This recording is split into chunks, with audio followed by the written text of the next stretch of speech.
अपने अस्तित्व की लड़ाई से जूझ रहे जोशीमठ में कई खुशियां दफन होने जा रही हैं। घरों पर लगे लाल निशानों ने कई बेटियों के हाथ पीले होने से रोक दिए हैं।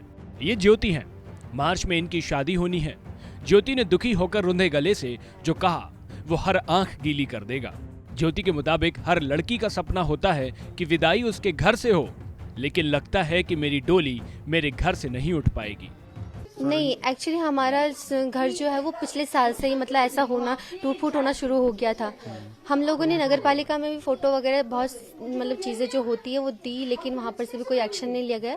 ये तो हमारे पिछले साल से ही हो रहा था, लेकिन ये है कि अभी लोगों का ज़्यादा हो रहा है तो अब ज़्यादा ध्यान दिया जा रहा है, क्योंकि अभी मतलब ऑलमोस्ट सबका ही हो चुका है, तो इस वजह से ज़्यादा ध्यान दिया गया है। लेकिन जब पहले हमारा हो रहा था तो हम पर किसी ने ध्यान नहीं दिया। हम लोगों ने आवाज़ भी उठाई थी, लेकिन हम लोगों को किसी ने नहीं सुना। ये भी आपकी शादी भी तय हो गई थी? हाँ जी। तो उसका क्या प्रोग्राम किस तरीके से हो रहा है? एक्चुअली मेरी शादी इसी साल मार्च में है, तो हम लोगों ने तैयारी भी बहुत कर ली थी। मम्मी लोगों ने सामान वगैरह जो भी होता है शादी का वो भी जोड़ लिया था ऑलमोस्ट, मतलब तो अचानक ये सब हो गया। हम लोगों ने सोचा भी नहीं था कि ऐसा कुछ होगा। मतलब प्लानिंग के अकॉर्डिंग जो प्लान था उसके अकॉर्डिंग कुछ भी नहीं हो रहा है। सब कुछ मतलब ऐसा हुआ कि अचानक ही हुआ। हम लोग देहरादून थे, लेकिन हम लोगों ने जब सुना कि इतना कुछ हो रहा है, लोगों से कांटेक्ट किया तो उन लोगों ने भी बताया कि काफ़ी हद तक मतलब ऐसा हो रहा है। आप लोगों के घर में भी क्रॉस मार्क कर लिया गया, तो हम लोग एकदम हड़बड़ी में आए। हम लोगों की कोई तैयारी नहीं थी। हम सडनली यहाँ पर पहुँचे रात के शाम के 7 बजे, और फिर अचानक हम लोगों को बोला कि तुम यहाँ नहीं रह सकते। तो हम लोग पहले सोच में पड़े कि हम लोग जाएंगे कहाँ। तो इन लोगों ने फिर बताया कि लॉज में चलेंगे। तो हम लोग तो मौसी के घर चले गए थे। फिर मम्मी लोग थे तो वो लॉज में गए थे। तो उन लोगों को शादी की तैयारी, शादी यहीं से होनी थी, इसी घर से? शादी तो इसी घर से होनी थी। अब होता ही है, हर किसी का सपना होता है कि अपने घर से डोली उठे, लेकिन अब ऐसा कुछ है नहीं। मतलब घर की स्थिति जो है इस हिसाब से नहीं लगता कि मेरी डोली यहाँ से उठ पाएगी। कहीं और से भी उठे लेकिन खुशी नहीं होगी, क्योंकि खुशी अपने घर से ही होती है। अपनी रौनक जो होती है वो घर से ही होती है। अब घर ही नहीं बचा तो खुशियाँ भी नहीं है। वहीं ज्योति की मां का कहना है कि बिटिया की मार्च में शादी है। प्रशासन ने घर की दीवारों पर लाल निशान लगा दिया है। अब हमें पता नहीं क्या करें और कहां जाएं। शादी के लिए खरीदा सामान कहां रखेंगे, भगवान जाने अब क्या होगा। जी क्या, इसका तो शादी के दिन मार्च में निकाल दिया था हमने, पर लेकिन कहाँ से यहाँ नीचे से सामान यहाँ लाए, यहाँ ऐसी स्थिति हो गई, यहाँ से फिर उल्टा नीचे ले जाना पड़ रहा है।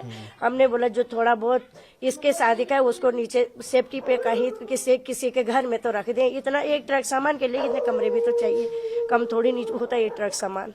तो अब शादी कहाँ से कर रहे हैं? अब देखो तो कहाँ से क्या करे, क्या करना पड़ेगा, वो तो ऊपर वाला ही जानेगा कि क्या करना पड़ेगा। अब तो हमें अपना घर के लिए तो सोचा था, पर लेकिन घर से बेघर कर दिया तो क्या करे। क्रॉस मारने आए ऐसे रेड कलर का वो मार दिया, मार कर वहाँ अब कहाँ जाएगा कोई भी। रात को शाम को आ रहे चलो यहाँ से चलो, जहाँ पे हमारे इतना जिंदगी भर का अपना आशियाना बना रखे वहीं पर रहने दो ना। हमें जो हमारी कोई इज्जत नहीं है। यहाँ के जो ये हमारे नेता लोग हैं, उन नेता लोगों ने वो पुष्कर धामी जी को रुकने नहीं दिया।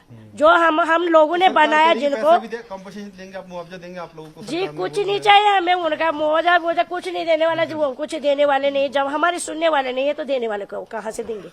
जब सुनते थे तो हमें विश्वास होता था कि हमें देने वाले हैं, जब सुनने को मंजूर नहीं तो कैसे दे सकते हैं वो। बता दें कि इसरो से आई सैटेलाइट तस्वीरों के मुताबिक जोशीमठ 12 दिनों में 5.4 इंच नीचे धंस गया है। गौरतलब है कि जोशीमठ का कोई हिस्सा नहीं बल्कि पूरा जोशीमठ शहर एक साथ नीचे चला गया। वहीं प्रशासन द्वारा 9 वार्डों के 760 मकानों को चिन्हित किया गया है और 73 परिवारों को 5,000 रुपए की दर से कुल 3,65,000 रुपए जीवन यापन के लिए दिए जा चुके हैं। नमस्कार, मैं हूं मानक गुप्ता। अगर आपको हमारा ये वीडियो पसंद आया हो तो इसे लाइक और शेयर जरूर करें, और हाँ, हमें सब्सक्राइब और फॉलो करना ना भूलें ताकि आप देश और दुनिया की कोई खबर मिस ना करें। तो जुड़े रहिए हमारे साथ और देखते रहिए न्यूज़ 24।